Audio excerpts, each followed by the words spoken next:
Donc, moi, je suis dans un mouvement politique où il y a des grands économistes qui ont dit aux gens, il faut le lâcher. Ça, c'est une affaire de 2 semaines. Au bout de 2 semaines, c'est eux qui ont été lâchés. Et depuis, ils sont portés disparus. En tout cas, pour l'instant, le Mali avance. Celui qui veut revenir, le train est là. Mais pour vous qui rentrez là-dedans. Sinon, le train de la refondation n'attend personne.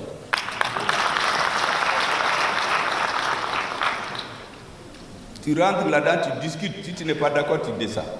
Mais dire que tu vas finir de discuter avant de venir avec nous, là, nous, on est partis. Nous, on est partis vers la refondation.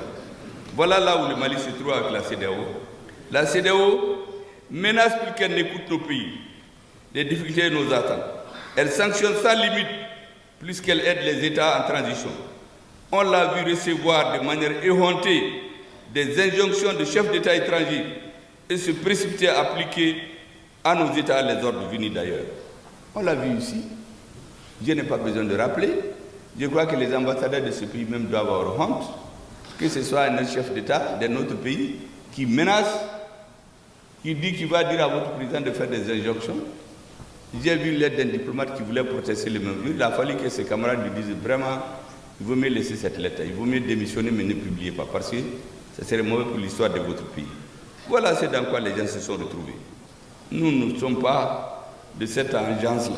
C'est du français classique, mais je ne fais pas le pédant. Hein. Parce que souvent, il paraît pour impressionner les gens, il faut parler français classique.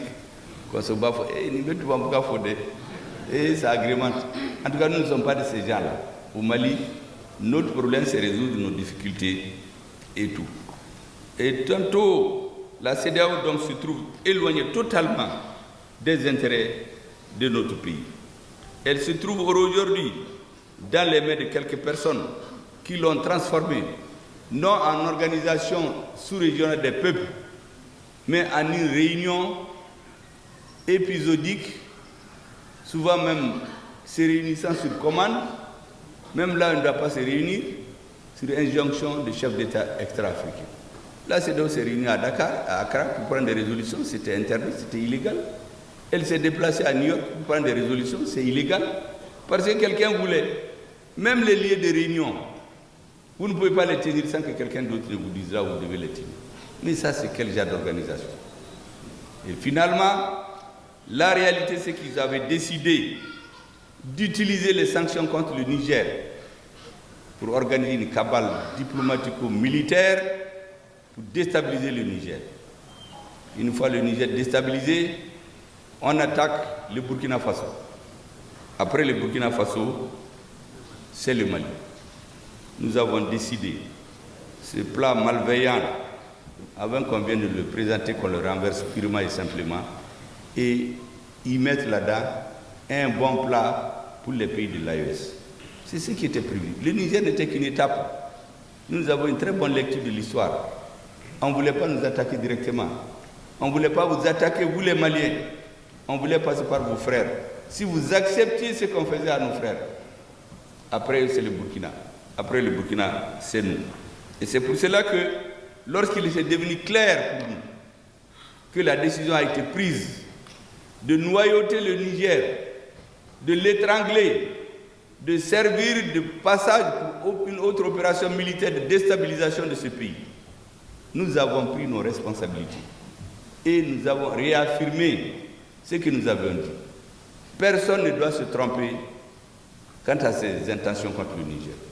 Deuxièmement, tous ceux qui vont utiliser des considérations juridiques fallacieuses, comme la présence dans la CEDEAO, nous allons les retirer. Nous y sommes sortis. On est venu nous dire, oui, il faut 1 an pour formaliser. Mais quand ils nous sanctionnaient, ils ont pensé à ça.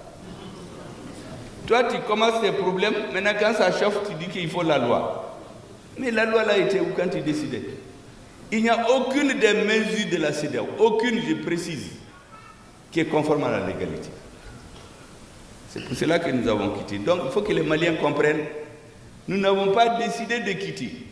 Les pressions pour quitter datent de 2-3 ans. Mais nous avons un président très patient, avec une équipe qui a le sens de l'histoire, de l'économie, de la géographie.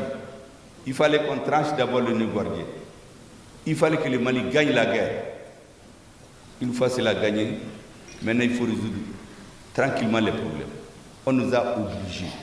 Nous n'avions pas le choix. Parce qu'aucun mécanisme de notre président de la CEDEAO ne fonctionnait plus.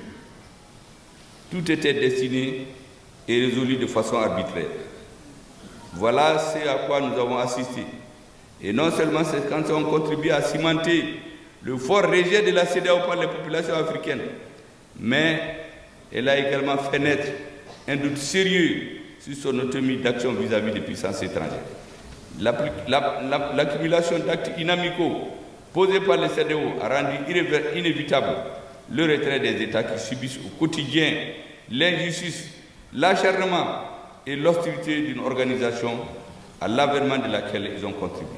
Et c'est pour cela que nos trois présidents, je crois, allant dans le sens de l'histoire, allant dans le sens du souhait de leur peuple, allant dans le sens forcément victorieux, tôt ou tard, les présidents de la transition du Mali, le président de la transition du Burkina Faso, le président de la transition du Niger ont décidé de retrait simultané de tous nos pays de cette OVNI, organisation volant non identifiée, dont on ne sait pas où est-ce qu'elle va, pour nous tracer un nouveau chemin aujourd'hui. Et c'est pourquoi, mesdames et messieurs, je voudrais que cette décision mûrement réfléchie, que je suis en train d'exposer devant vous, parce que vous êtes l'une des chevilles ouvrières de l'État malien. Si vous entendez souveraineté, souveraineté militaire, oui, mais la souveraineté économique, celui qui ne l'a pas, vous êtes en train de parler. Pour avoir la souveraineté économique, vous ne pouvez pas le faire sans un accord, une complicité positive avec le monde des affaires. Et c'est pour cela que j'ai décidé, dans le lot des forces vives de la nation, qu'il faut rencontrer et leur expliquer ce qui se passe. Il fallait commencer par vous.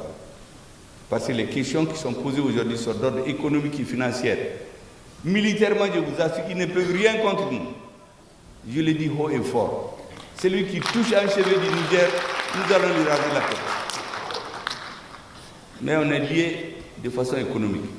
À ce niveau aussi, nous comptons sur vous, sur votre ingéniosité. Tous les théoriciens de l'économie avaient prévu en janvier 2022 que notre gouvernement allait tomber. Les opérateurs économiques maliens n'ont pas parlé.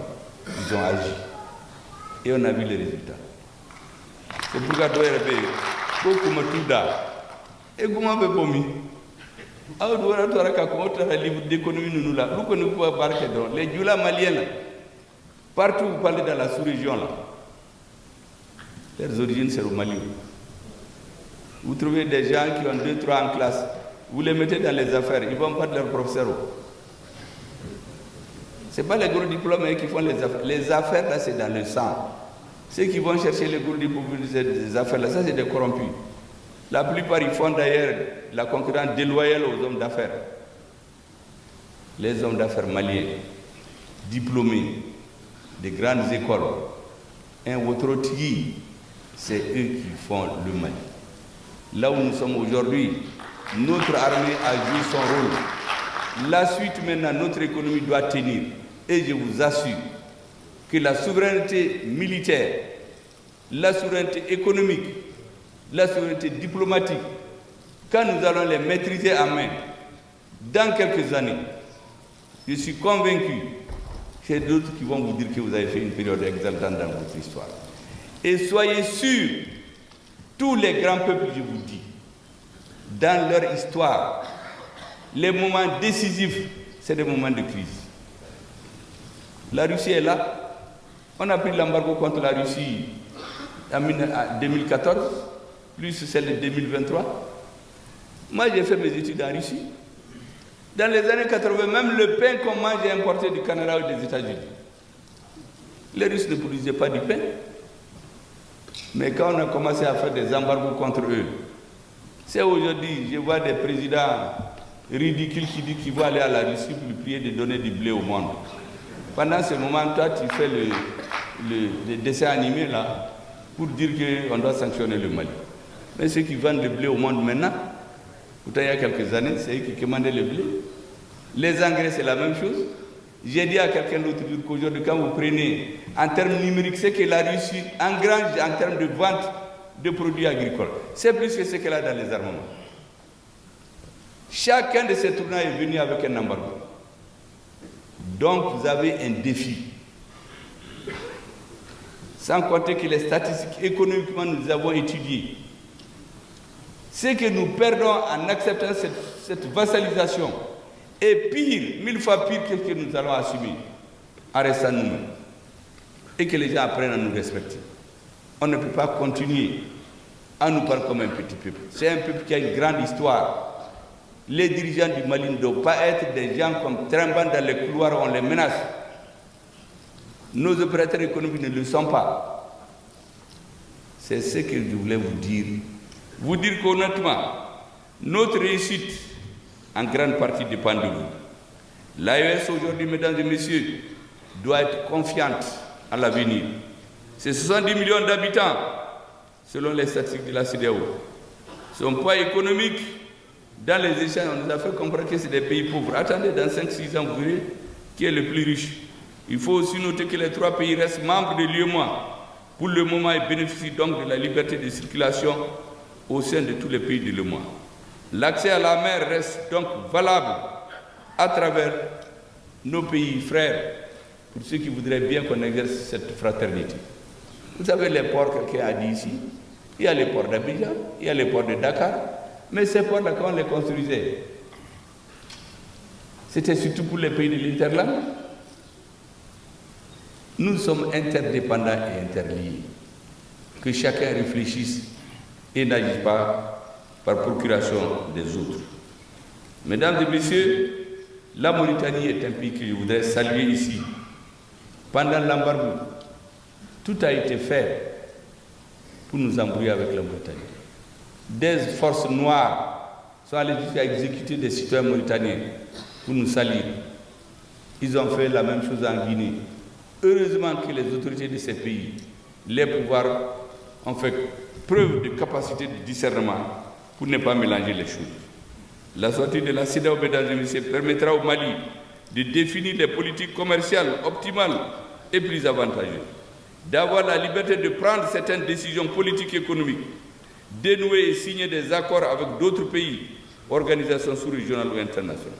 Enfin, que doivent faire nos 3 pays de l'AES, mesdames et messieurs?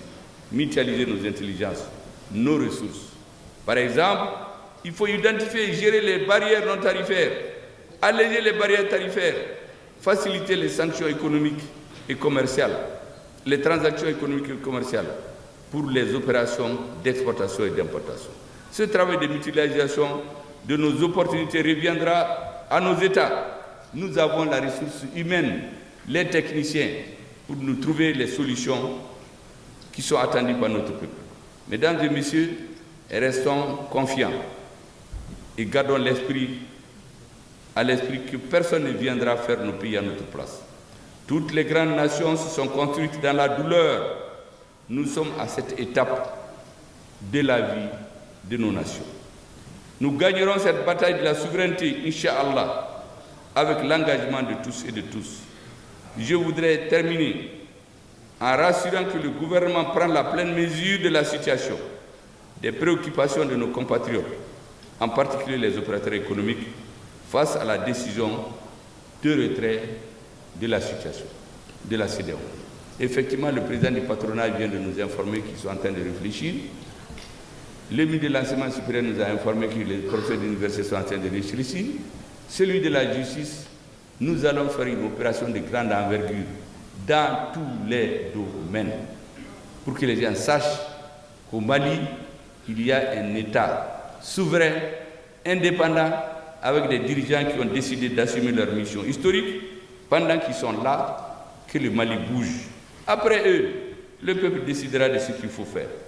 En vue de ça, la prise en charge des conséquences éventuelles de ce retrait, le Conseil des ministres extraordinaire du 29 janvier, sous la haute présidence du président de la transition, a mis en place un comité de pilotage de haut niveau pour exploiter ce retrait comme une opportunité de développement, de plus de croissance économique, de paix, de stabilité et de réaffirmation de notre souveraineté. Je voudrais, mesdames et messieurs, vous rassurer que rien ne sera plus comme avant. Il y a l'avant, il y a l'après sortie de la CEDEAO. Retrousser les manches pour, comme je le dis, dans quelques années, ceux-là qui pensent que le Mali est comme leur paillasson, comme notre ministre l'a dit l'autre jour, ils verront que ce malade-là, il n'est plus celui qu'ils avaient dans les années 2000. Il s'est assis, vous l'avez nourri, vous l'avez fait debout, marcher, courir dans le Conseil des Nations. Et il a des dirigeants qui lui ont donné confiance. La confiance, vous êtes dans les affaires, vous le savez. C'est la première des choses chez un homme. Quand vous avez confiance dans ce que vous faites, vous allez réussir. Si vous n'avez pas confiance, vous ne pourrez pas réussir. Nous voulons que le peuple malien ait confiance en lui-même.